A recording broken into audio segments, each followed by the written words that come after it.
My dear students, today we will take a look at the Oersted experiment, and this Oersted experiment will just try to see in the laboratory scenario how we can conduct that.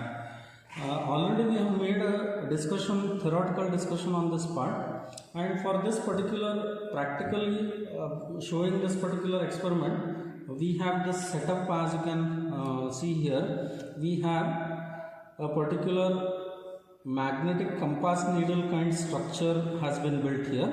These are two disc type magnets which have been mounted on a needle, as you can notice here, and it is exactly going to function like a magnetic compass needle.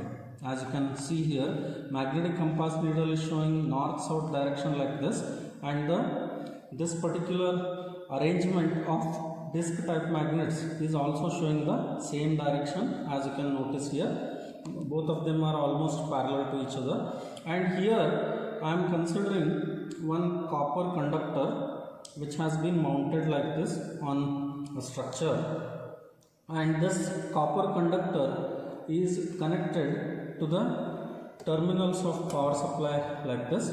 And for your information, red color indicates the red color has been connected on this side of the wire, and black color has been connected to this side of the wire. As you can notice, the left side and right side of the wires are connected respectively to red side, red and black. So this thing you can very easily notice here.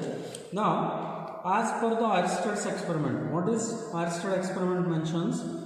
Whenever a current carrying conductor is considered, and if we place a magnetic compass needle below that conductor or above that conductor, the magnetic compass needle will show a deflection, and that deflection indicates that there is a generation of magnetic field due to the current carrying wire. So now with this particular description, now let me just on the circuit. So I will switch on the circuit. So when the current passes, as you can notice here, there is a deflection. When I close the circuit, there is a deflection. When I again switch off, then magnetic needle is returning back to its original position. Now let me just show it to you once again. Now let us change the terminal connections. So that according to Oersted's experiment, if the direction of current is reversed, then deflection is also reversed. So accordingly, we will just observe that now. We will just observe that now it should deflect in the opposite direction. Let us go ahead and check with that. So as you can see, there is an opposite deflection. As it was earlier, it was deflecting in this direction. Now it is deflecting in this direction. So let us see it once again. So as you can notice, there is a deflection. So on reversing the current direction, we are having reverse in the deflection. So this is one interesting thing. Can you make a note of this? So this is the Oersted experiment, my dear friends. I hope you have understood the concept of Oersted's experiment.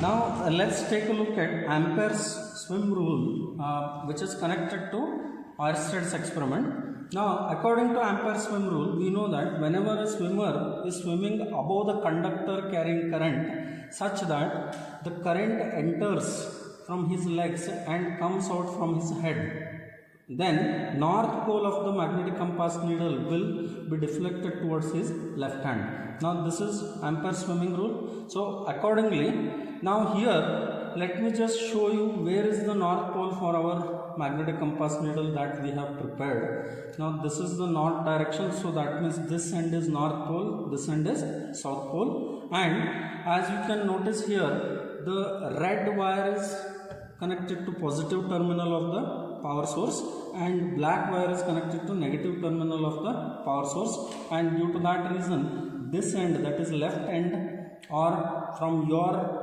visibility perspective, the bottom end is positive and the top end is negative, and with the virtue of this, now let us recheck with the circuit once again. Now the circuit is proper. Now let us go ahead and take a look at Ampere's swim rule. Now let me consider a human being swimming above this conductor. This is the head of the person, this is the leg, and these are left hand and right hands of that human being. So obviously let us check where will the magnetic compass needle be deflected if I start with the power circuit supply.